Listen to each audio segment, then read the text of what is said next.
तो सुदामा लपटे टेकते हुए बड़े जर्जर स्थिति में खड़े दिखाई पड़ रहे हैं। भाग करके भगवान जाते हैं सुदामा और कितना कस के भगवान गले से पकड़ते हैं ना, दबाए दिन परिस्थिति समय हो गए, भगवान रो रहे हैं, सुदामा जी रो रहे हैं, एक दूसरे को प्राप्त करके दोनों ही लोग रोदन कर रहे हैं। बचपन का मित्र है ना, आज मित्र मिला है। अरे 100 वर्षों बाद सुदामा से मिले हैं, पकड़ करके एक दूसरे को दोनों लोग इतना रोते हैं मानो एक ही में समान नहीं। वर्तमान में तो लिखा है कि दोनों ही लोग अपने अपने शरीर का ध्यान रख करके एक दूसरे से अलग होते हैं। भगवान सोचते हैं कि सुदामा जी का शरीर बिल्कुल कोमल है, हड्डी हड्डी दिखाई पड़ रही है, बड़े कमजोर है। थोड़ा सा यदि मैं और सुदामा जी को आलिंगन भूत करूंगा तो इनके शरीर में दर्द होने लगेगा। सुदामा जी भी सोच रहे हैं बार बार कि मेरे शरीर में हड्डी हड्डी दिखाई पड़ती है, कहीं मेरे हड्डियों से भगवान को चुभन कर, क्योंकि ये तो वही कृष्ण है ना, वही गोविंद है ना जो मक्खन मिश्री खूब स्वादिष्ट पदार्थ पाया करते थे और बड़ा कोमल शरीर है इनका। वन में भी जाते थे तो हम कांटों को हटाते रहते थे, गोविंद को लिवा करके चलते थे कि कहीं कहीं मेरो मेरो मेरो मित्र मेरो को कहीं कांटे न चुभ जाए। सुदामा जी बड़ा ध्यान रखते गुरुकुल में दोनों लोग एक दूसरे को पकड़ करके खूब प्रसन्न होते हैं। भगवान लिवा करके रथ से जाते हैं और सीधे अपने राजमहल में प्रवेश करते। भगवान अपने स्वर्ण जगत सिंहासन पर सुदामा जी को विराजमान करते हैं और खुद सुदामा जी के चरणों में बैठ जाते हैं। आपको चरण रुक्मिणी जी से कहते हैं देवी दौड़ करके जाओ और स्वर्ण का पात्र लेकर के आओ, मित्र का चरण को छलन करना है।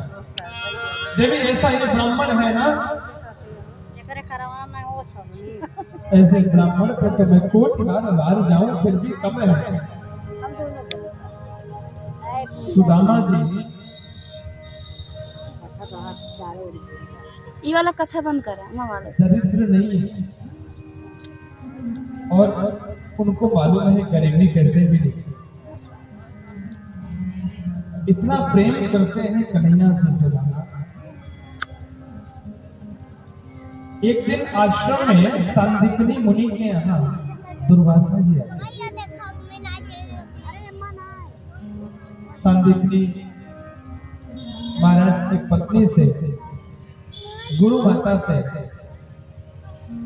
भोजन की याचना करते हैं, कुछ मांगते हैं। भूख लगी थी दुर्वासा जी और संजोग से उस समय आश्रम में एक मुट्ठी चने के अलावा कुछ नहीं। और मां सांदीपनी महात्मा की जो पत्नी है गुरु माता है, ये माता जी सुदामा जी और श्री कृष्ण से बड़ा प्रेम करते। वो ये जानती थी कि दोनों ही बेटे जाएंगे संविदा दान करने तो वहां कुछ पाथे चाहिए, भूख लगेगी चोरी खा रहे थे तब तो इनके लिए कुछ मैं निकाल करके रख देती हूँ। कहीं पानी बरसा तो उन अन्न को एक मुट्ठी चने को निकाल करके माँ अलग रख देती। उसी समय दुर्वासा जी आगे, दुर्वासा जी ने याचना करी, माँ मना कर। माँ ने कहा कि बेटा आज तो आश्रम में कुछ है नहीं और फिर कभी दुर्वासा जी चले गए। लेकिन मार्ग में दुर्वासा जी विचार कर रहे हैं कि क्या इतना बड़ा आश्रम, सांदीपनी मुनि का इतना बड़ा आश्रम,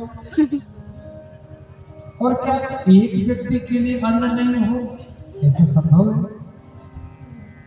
दुर्वासा जी ने विचार किया, तो उन्होंने देखा क्या कि एक मुट्ठी अन्न को, चने को निकाल करके मां अलग रख दी थी। और मुझे दुर्वासा को मना कर दी कि अन्न नहीं लौट करके आओ। बोले मां,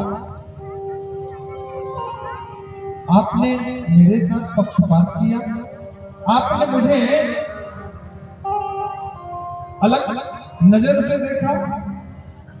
अरे मैं भी तो आपका पुत्र हूं, आपने मेरे साथ पक्षपात किया।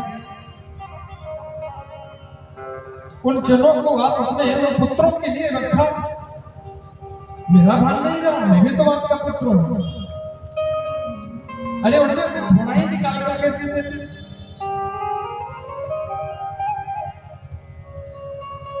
सुदामा जी गए थे कुछ लकड़ी की व्यवस्था करने के लिए, कुछ कुल्हाड़ी वगैरह कुछ लाने गए थे वो आश्रम में, और माँ उनके लिए चने निकाली थी कि बेटा ये चने लेकर के चले जाना।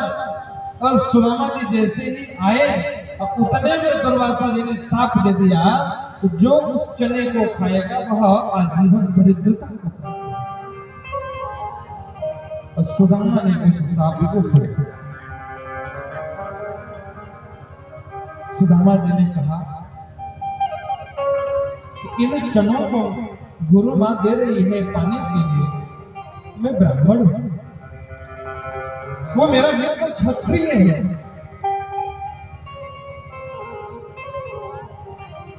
यदि वो दरिद्र हो जाएगा इस चने को खा करके, उसका जीवन नरक हो जाएगा। मैं ब्राह्मण हूं, यदि मैं दरिद्र हो जाऊंगा इस चने को खा करके ना, तो मैं दान लेकर के अपने जीवन का गुजर बसर करूंगा। लेकिन वो मेरा मित्र है, इतना कोमल है, यदि कहीं वो चने को खा लिया तो वो दरिद्र होगा, और मेरे मित्र के रहते ऐसा संभव नहीं।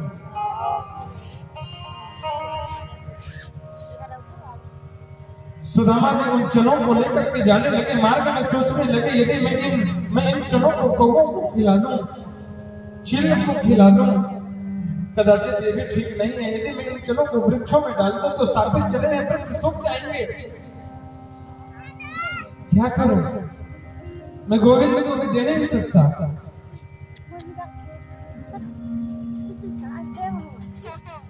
बारिश होने लगी, बड़ी भयंकर बारिश हुई। भगवान ऊपर डाल पर चढ़ करके बैठे हैं, सुदामा जी नीचे बैठे हैं, कांप रहे हैं। भगवान कुछ मांगते हैं कि मित्र, माने चने दिए थे ना, उन चने को दो। सुदामा जी बार बार सोचते कि कैसे चने को दिए थे। सुदामा अकेले ही उन चनों को धीरे धीरे धीरे धीरे करके खा गए। सबको हाथ चोरी कर गए। भगवान ने कहा कि सुदामा वो चने, बोले मित्र क्या करें, बहुत भूख लगा था तो हमने खा लिया। अरे यार जींस वाली भगवान को सारी बातें पता है, केवल सुदामा इसलिए चनों को खाए कि यदि आज मैं चना नहीं खाता, गोविंद खा लेते तो शायद वो दरिद्र हो जाते, और यदि वो दरिद्र हो जाते तो उनके लिए ये द्वारिकाधीश बनना असंभव था। वो क्षत्रिय है, यदि उनको राज्य नहीं मिलता तो फिर वो उनका तो जीवन नरक हो जाता है। सुदामा ने चनों को खाया, उनके बदले जो कुछ प्राप्त होना था वो सुदामा ने अपने माथे ले लिया। सुदामा ने कहा, मैं ब्राह्मण हूं, कैसे भी करके अपना जीवन यापन कर लूंगा, लेकिन अगर कृष्ण इन जनों को